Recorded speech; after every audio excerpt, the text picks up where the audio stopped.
Hey, what is going on, you guys? Welcome back to another episode of the Call Me Thursday podcast. You're here with your girl, Savannah. I'm here for another solo episode. So I'm recording this 8 days before our girl, Sarah, is getting married. 8 days until the wedding. And I just want to give a special shout out to that because it's just when I think back on our friendship and really the past 5 years, like since Christian and I got married, Sarah truly has just been such a faithful friend in supporting and cheerleading so many of us that are her best friends. And I think we've mentioned this on an episode before, but it was within like 3 or 4 months that four of her best friends got married. And it's like, which is really insane. And I can't even fathom how expensive that summer was. But I just wanted to shout out Sarah because she's been such a cheerleader for all of us. And it was so much fun on the bachelorette trip back in early September to get to all be together and cheerlead her together as she becomes a bride. And she truly does just deserve all the celebration. She's the best at throwing showers, at getting wedding gifts, at just like being there with the biggest smile on her face and genuinely just being so happy for all of us. And so, Sarah, I know you'll go back to listen to this as you're editing it. And I love you. And I'm so excited for you. And you are, by the time you listen to this, you're probably going to be like a week away from being a bride. So, wow. And I don't even know what the date is. I'm pretty sure this is going to come out after the wedding. So by the time you guys are listening to this, homegirl's a wife. So anyways, bunny trail aside, I am going to do my solo episode today on scrunchy living with Sav. So if you guys haven't heard this term scrunchy before, I believe it's a combination word of crunchy and silky. I had never really done the deep dive into like silky living, but I think it's like people who really just are not into the crunchy stuff. It's like the polar opposite of being a crunchy person. So crunchy is like you're super weird about your products, you're super weird about your food, like you only want to eat like fully organic, whole products, low fragrance, all of that stuff. And then silky is like direct opposite. You're like, I don't really care about screen time. I don't really care about like my food being ultra processed. I'm just living my life and I'm not going to worry about it.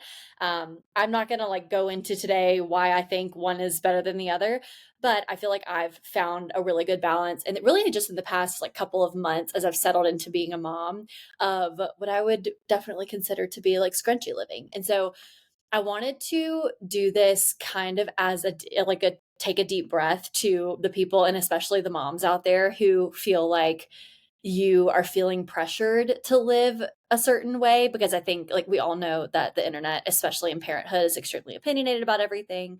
And I just think that in a lot of these things, and like anything in life, there just has to be trade-offs for most people, unless you just have like all the time and money in the world to do it a certain way. So without further ado, I'm going to get into 7 different things that I do to be scrunchy living. And I'll also preface this by saying it's funny because I feel like I've always been the crunchy girl, like more so than the silky girl, like in middle school. And it's funny because it's taken different forms as like the crunchy movement has evolved over the past like 15 years in culture. And so back in middle school, I was like, save the whales, like that kind of thing. And then in high school, I went through my era of wearing tie-dye and wearing hippie headbands and legitimately wanting to be this like hippie dippy trippy girl.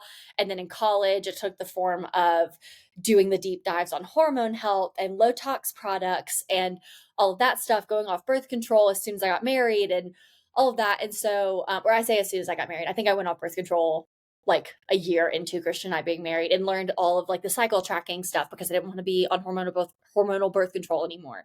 So it's taken a bunch of different forms, but I feel like I said, now that I've been a little over a year into motherhood, I've found the things that I want to be weird about and that I want to have really, really high standards for. And then I have other things that I'm like, I'm just going to opt for convenience. And that's better for my peace of mind than like knowing every single ingredient and every single fragrance and every single thing that's going into my body, my husband's body, my son's body. So without further ado, once again, I'm going to get into 7 things that I do for scrunchy living. So number 1, I'm not making my own laundry detergent, but I do use more gentle brands of cleaning products in general. So I did go through a little bit of a phase when I quit my job of like, I'm going to try to make my own hand soap. I'm going to try to make my own face wash, mainly for the sake of budget purposes, because it's a lot cheaper and those products have gotten really expensive as the economy's gotten worse.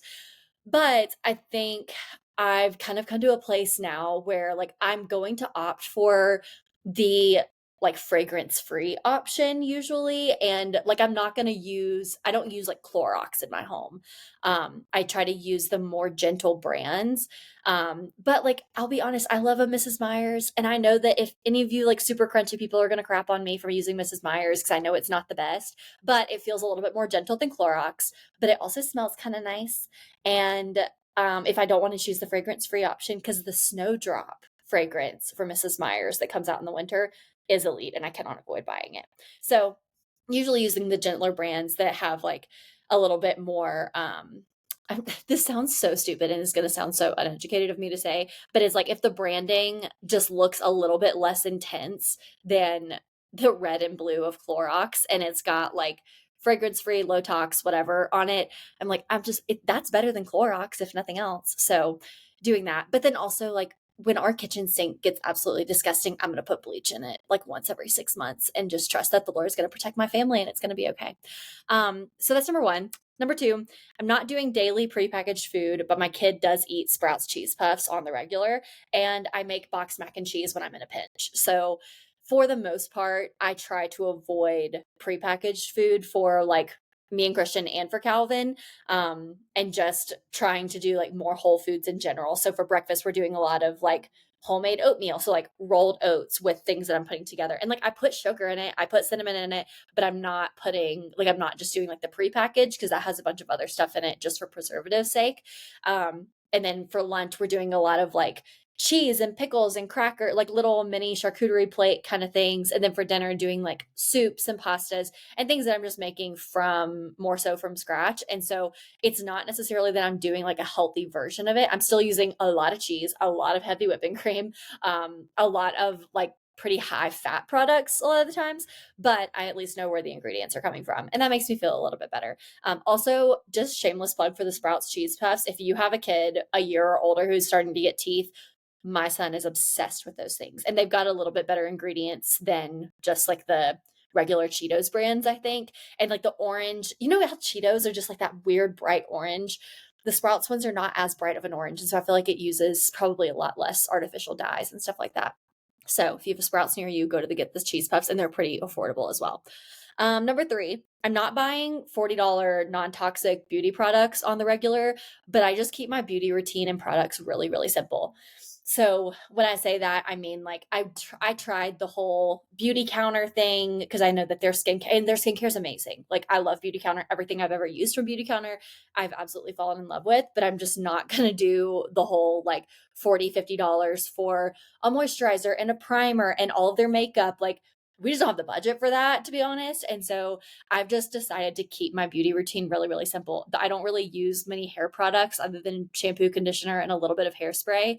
I might do like a leave-in conditioner every once in a while, but I use like a really cheap brand because I don't use it all that often. And then with makeup, it's pretty much just like I've been using the same Clinique loose powder on my face literally since I was in middle school.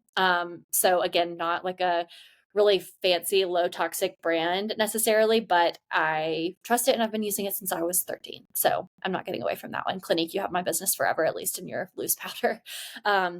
And yeah, so it's like powder, a little bit of Glossier on my cheeks, like the cloud paint stuff, fill in my eyebrows and mascara and like call it a day. And so I don't know, as I get older, as my skin like loosens up more, maybe I'll adjust that more just to like make myself feel prettier. I don't know. I hope that that's not the case, but yeah, just keeping my beauty routine really simple makes me feel like I'm not diving too headfirst into like saturating my body with products just in general. So that's number three. Number four, I'm not refusing to let my kid eat sweets, but the sweets that he does eat are typically homemade. So I think I've talked about this on the podcast a ton before, but we do not avoid sugar in our house. We love dessert. I make dessert almost every single weekend for our Sabbath day, and Calvin loves them. Now, it's been so much fun to like see him try different desserts because obviously he loves them. We just made a carrot cake for Christian's birthday, and he is head over heels for it.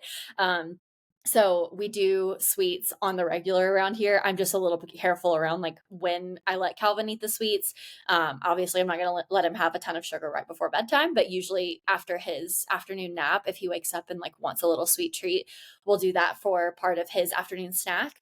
And my tummy just feels better for it. I don't know if anybody else relates to that, but whenever I eat like box made brownies, it absolutely destroys my stomach. And I don't know if it's just the preservatives, like the added chemicals or whatever that's in the box brownies, but my tummy just doesn't hurt quite as bad when I use my own sugar and flour and cocoa powder and this, that, and the other. So that's number 4.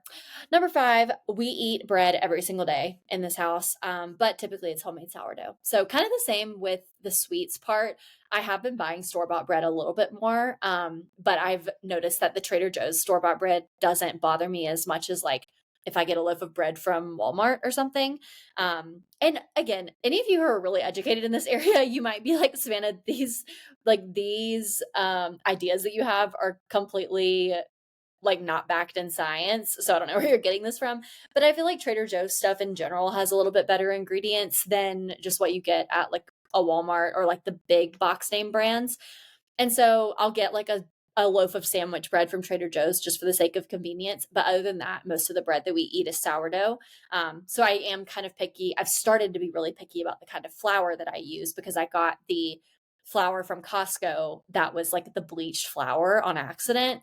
And I'm pretty sure that it gave me tummy issues. And also my sourdough was just not as good and not as happy. So we love sourdough in this house. We believe in the gut health that you get from your sourdough as well. Number 6. So this is like super niche, but we eat a lot of cheese in our family, but I don't buy it pre-shredded just to avoid that coating that they put on it to prevent it from sticking to each other, from like clumping up. Number 1, this is a taste preference thing. Anybody who says that pre-shredded Parmesan tastes the same as freshly shredded Parmesan, you're absolutely fooling yourself. And Christian and I really have become, since we lived in New York, we've become such food snobs. And so I'm always going to opt for the freshly shredded cheese. I use my cheese grater almost every single day. And it's not even, I'm pretty sure it might even be cheaper just buying the block of cheese and shredding it myself. Tastes better, doesn't have the weird coating stuff on it, and just as cost effective, if not better. And then the last one, number 7, we are a low screen family, but we FaceTime our grandparents every single day. And we do an episode or 2 of Bluey at some point every single day as well. So we're really just kind of getting into the screen time stuff because Calvin is, by the time this comes out, he'll probably be like 16 months old. So he's really now just getting into like being excited to watch an episode of something or being excited to, oh my gosh, he is awake. Actually, give me just a moment. I'm going to pop out. Okay, guys, I'm back. I do have to go. My son is crying. He is awake. This is mom life, but you got my 7 things. This is how I live a scrunchy life. Hope you have an amazing week. Thanks for listening to another episode of the Call Me Thursday podcast. Be sure to follow us on Instagram at Call Me Thursday podcast, like and subscribe on YouTube, and leave us a 5-star review and let us know why you're loving the pod. So we'll call you guys Thursday.